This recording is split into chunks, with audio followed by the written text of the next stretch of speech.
দিনের কর্মসূচি অনুযায়ী এখন প্রশ্ন জিজ্ঞাসা ও উত্তর। 2 দিন মুলতবি দিয়ে রোববার ত্রয়োদশ জাতীয় সংসদের দ্বিতীয় দিনের অধিবেশন বসে সকাল 11টায়। দিনের সূচি অনুযায়ী সকাল 11টা থেকে 12টা পর্যন্ত বেশ কয়েকটি মন্ত্রণালয়ের প্রশ্নোত্তর পর্ব অনুষ্ঠিত হবার কথা ছিল, কিন্তু শুরুতেই বক্তব্য দিতে শুরু করেন বিরোধী দলীয় নেতা।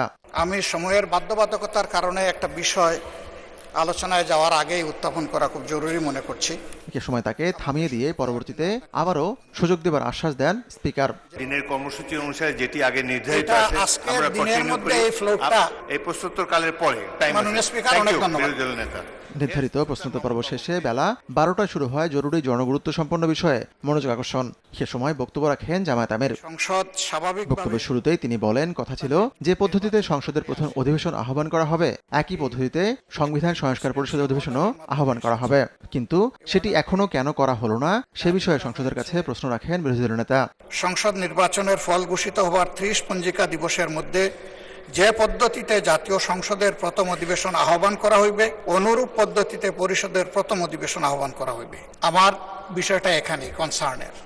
আজকে 30তম পঞ্জিকা দিবস, কিন্তু এর মধ্যে এই অধিবেশন আহ্বান করা হয়নি।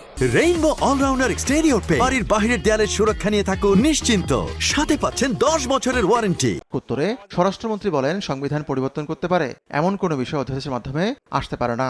রাষ্ট্রপতি অধ্যাদেশ জারি করতে পারেন যখন হাউস সেশনে থাকে না, আর্টিকেল 93 অনুসারে। গণভোটের রায় যদি বাস্তবায়ন করতে হয় সংবিধানের সংশোধন আসতে হবে। সংবিধানে যদি সেটা আমরা গ্রহণ করি, তারপরে সেই গণভোটের রায় বাস্তবায়নের জন্য তখন সংবিধান যদি এটা কন্টেইন করে ধারণ করার পরে তখন যদি পরিষদের সদস্য হিসেবে শপথ নিতে হয় সেটা তখনকার ব্যাপার হবে।